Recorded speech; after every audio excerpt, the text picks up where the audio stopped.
Finally, histories of the Second World War record that some of the fiercest fighting between Allied and Japanese troops took place in the hills of northeast India in 1944. For three-quarters of a century, the remains of British soldiers who died there have lain undiscovered but not forgotten. Now, a team of what are known as battlefield diggers have made it their mission to bring some closure to people wanting to know more about the last days of long-lost relatives.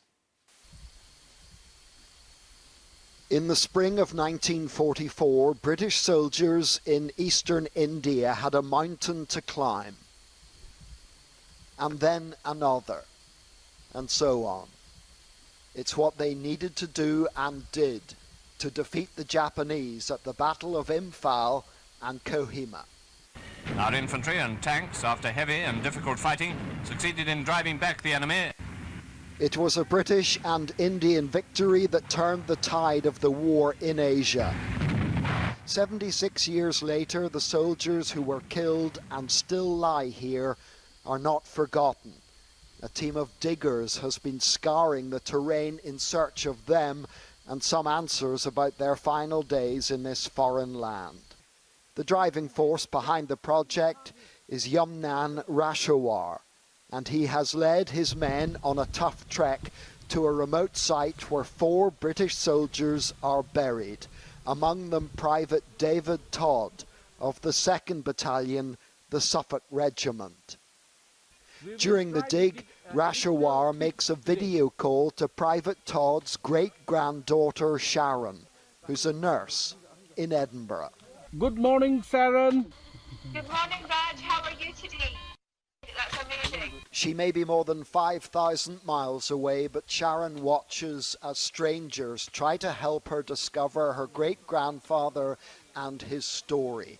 Without them, she couldn't get this insight into where he died and where he rests. And clearly she's moved by it, as she explained when we interviewed her later. It's amazing to know where he is now. Absolutely amazing.